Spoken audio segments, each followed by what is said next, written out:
Lain Ustaz Muhadir sudah hadir. Nah, ini definisi ya, ta'rif sunnah ini berbeda dengan ta'rif sunnah yang terdapat dalam disiplin ilmu hadis, ilmu usul fiqh atau ilmu fikih. Kalau dalam ilmu hadis, ilmu usul fiqh, sunnah itu biasanya dita'rif, didefinisikan kullu ma jaa'a 'anin nabi sallallahu alaihi wasallam min qaulin aw fi'lin aw taqrir. Kalau di dalam sirah aw wasfin, apa saja yang datang dari nabi sallallahu alaihi wasallam baik berupa ucapan, perbuatan, pengakuan atau tentang ciri khas sifat beliau. Itu sunnah. Itu dalam ilmu hadis usul fiqh. Tapi kalau di dalam fikih, sunnah itu ma yusabu ala fi'liha wa la yu'aqabu ala tarkiha. Apa saja yang mendatangkan pahala sebab mengerjakan dan tidak disiksa sebab meninggalkan. Nah, di dalam istilah Ahlus Sunnah wal Jamaah, ta'rifnya ya bukan itu. Karena yang dipakai orang disebut Ahlus Sunnah wal Jamaah itu bukan orang yang rajin melakukan amal sunnah, tetapi manhaj kehidupannya. Manhaj jalan hidup itu kan ada akidah, ada syariah, ada akhlak. Karenanya ada orang rajin sholat sunnah, tapi akidahnya tidak mardiyah, akidahnya bukan thariqah mardiyah, jalan yang diridhai, berarti bukan Ahlus Sunnah wal Jamaah. Ini agar tidak disalahpahami, karena sekarang ini orang-orang Wahabi menampilkan diri sebagai Ahlus Sunnah wal Jamaah. Yang ditampilkan itu hanya sunnah secara zahir, terutama secara amaliyah, bukan secara akidah apalagi akhlak. Kemudian definisi al-jamaah. Jamaah maknanya apa? Secara bahasa, jamaah maknanya adadu kulli syai'in wa kathratuhu. Sekumpulan apa saja dan jumlahnya banyak. Apapun yang berkumpul, maksudnya bukan berkumpul secara fisik ya, secara badan. Tapi kalau secara lughawi ya berkumpul secara fisik. Sekumpulan apa saja dan jumlahnya banyak, seperti diterangkan dalam kitab-kitab kamus, misalnya kitab Lisanul Arab, Tajul Arus dan lain sebagainya. Kalau secara istilah atau secara syar'i, jamaah ini apa makna jamaah? Secara istilah, jamaah adalah golongan yang selalu menjaga kekompakan, kebersamaan dan kerukunan. Sebagai kebalikan dari kata al-furqah. Kalau al-furqah, golongan yang berpecah belah, bercerai-berai, berpisah-pisah.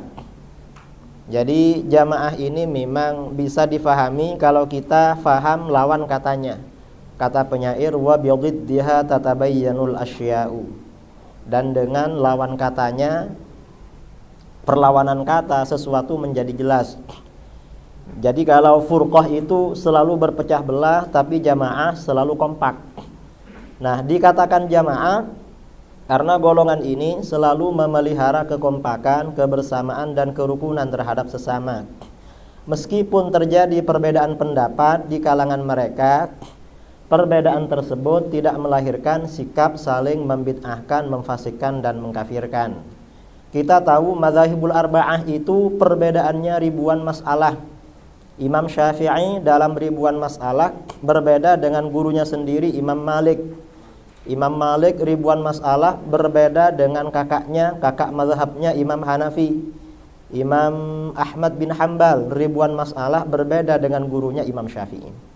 Tapi walaupun mereka berbeda-beda, perbedaan tidak merusak hubungan baik di antara mereka. Apalagi sampai menimbulkan permusuhan, saling bid'ah membid'ahkan, sesat menyesatkan, tidak ada. Ini makna al-jamaah. Ini seperti ditegaskan oleh para ulama di dalam kitab-kitab kamus, al-jamaah lughatan firqatun yajtami'un.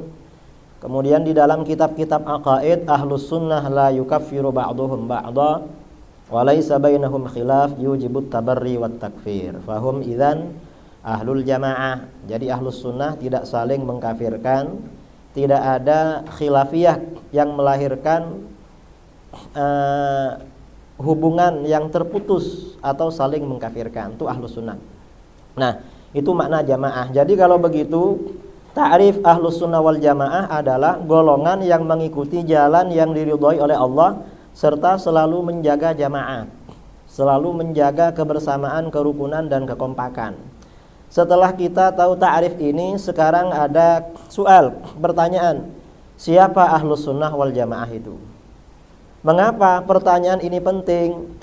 Karena dalam sekian banyak hadis Rasulullah SAW menegaskan orang Yahudi terpecah belah menjadi 71 aliran, Nasrani pecah menjadi 72 aliran, umat Islam pecah lebih banyak lagi menjadi 73 aliran. Di Nusantara saja umat Islam ini perpecahannya luar biasa. Dulu 5 tahun yang lalu ada sebuah disertasi ya di Yogyakarta tentang jumlah aliran sesat di Nusantara. Itu diperkirakan ada 300. Tapi setelah saya keliling Indonesia dari Sumatera sampai ke Papua juga ke Malaysia, banyak laporan-laporan yang masuk. Saya pikir bukan 300, mungkin ada 3000 itu.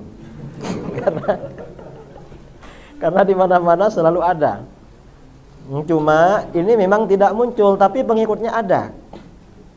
Ini saya sebelum berangkat ke sini di daerah kami, Jawa Timur, itu ada agama baru namanya Orhiba, olahraga hidup baru.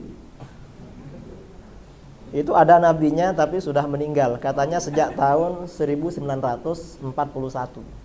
Itu ternyata pengikutnya sampai ribuan. Itu pengikutnya bukan cuma dari Jawa, dari Sumatera, Kalimantan, Sulawesi. Ya mungkin dari luar negeri juga ada. Karena semua aliran yang muncul di Indonesia, di Malaysia ada cabangnya biasanya. Ini memang luar biasa. Nah, dari 73 aliran umat Islam yang ada, siapa yang Ahlus Sunnah wal Jamaah itu? Ternyata tidak semua aliran dalam Islam mengklaim sebagai Ahlus Sunnah wal Jamaah. Tidak semuanya. Menyebut dirinya aswaja, tidak semuanya. Contohnya Khawarij. Khawarij ini menamakan dirinya Asyurat. Nama yang mereka pakai adalah Asyurat. Orang yang menjual ya. Orang yang menjual nyawa, karena mereka anggotanya minoritas sedikit tapi berani memerangi golongan mayoriti. Dan mereka pasti mati.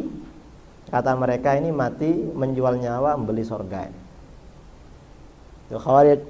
Khawarij ini pecah menjadi 20 aliran. Kemudian Syiah. Syiah ini sudah maklum ya. Syiah ini tidak menyebut namanya aswaja. Nama mereka ya Syiah. Kadang Syiatu Ali, kadang Syiatu Ahlil Bait. Itu yang sering mereka pakai. Syiah ini pecahannya banyak. Pokok-pokoknya sekitar 20. Tapi dengan cawang-cawangnya sekitar 300 lebih. Kemudian Mu'tazilah. Mu'tazilah ini menyebut dirinya Ahlul Adli wat Tauhid, pengikut keadilan dan tauhid. Dikatakan pengikut keadilan karena menurut Syiah, menurut Mu'tazilah, orang yang tidak ikut Mu'tazilah berarti punya keyakinan Tuhan tidak adil. Kita ini dianggap merusak keadilan Tuhan. Mengapa? Karena pertama, karena percaya kepada qada dan qadar. Orang yang percaya kepada qada dan qadar itu berarti punya pikiran Tuhan tidak adil. Mengapa? Fulan ini berbuat baik yang menentukan Tuhan. Fulan baik berbuat jahat yang menentukan Tuhan. Kalau sama-sama Tuhan, kenapa satunya ke surga, satunya ke neraka? Kan sama-sama Tuhan. Kata Mu'tazilah, berarti tidak ada begitu. Ya dia sendiri yang menentukan untuk keadilan Tuhan. Kemudian yang kedua, Mu'tazilah tidak percaya kepada syafaat. Karena kalau percaya kepada syafaat itu hanya berlaku kepada orang-orang mukmin yang masuk surga untuk raf'ud darajat. Adapun orang mukmin, adapun orang-orang muslim yang murtakibul kabair yang tidak bertaubat itu masuk neraka selama tidak ada syafaat katanya. Itu kata Mu'tazilah.